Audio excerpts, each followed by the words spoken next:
Summer's ending and I'm craving comfort food. In Rochester, New York, they have a signature recipe called the Rochester Hot Sauce, like a sloppy joe, but spicier.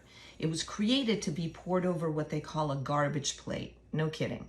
It's the ultimate comfort food combo, but good for you? I recreate it with lots of nutrition and health while fulfilling comfort food cravings. I start with the delicious, high in protein and fiber, Altrofood plant-based mince. Put mix and the water and oil it says on the pack directly in a non-stick pan on medium-low heat uncovered. Mix and cook for 15 to 20 minutes. Stir and chop along the way. You want a toasted and crispy consistency while chopping the mince into smaller crispy pieces. If you don't have the chopping tool I'm using, 1 or 2 plastic spatulas will work. Then put the mince to the side while you make the sauce. On medium-low heat, saute the garlic and onions in the olive oil with a generous pinch of salt in a covered pan. Stir occasionally until the onions are translucent, about 3 to 5 minutes. Then add the veggie broth, tomato paste, and all the spices. Add the vinegar and brown sugar. I use a monk fruit allulose substitute, just as sweet and better for you. I used a smaller amount of the chili and cayenne, but you can go as spicy as your taste buds like. Simmer the sauce covered for 15 minutes, stirring occasionally. Now add the cooked mince in and simmer for a minute to meld the flavors. If you want the mixture more saucy, add some more veggie broth. Taste for salt. This sauce is so full of warm and sweet flavors with spiciness waking up the mouth. Here is my comfort plate, and I divide between regular and sweet potato fries. They have a lower glycemic index. And more natural colors on a plate means more diverse vitamins and minerals. Grilled or roasted veggies from my local deli, and a grilled portobello mushroom to dupe the traditional burger patty. Baked beans, also traditional, high in protein, nutrition, and with plenty of the right foods for my microbiome.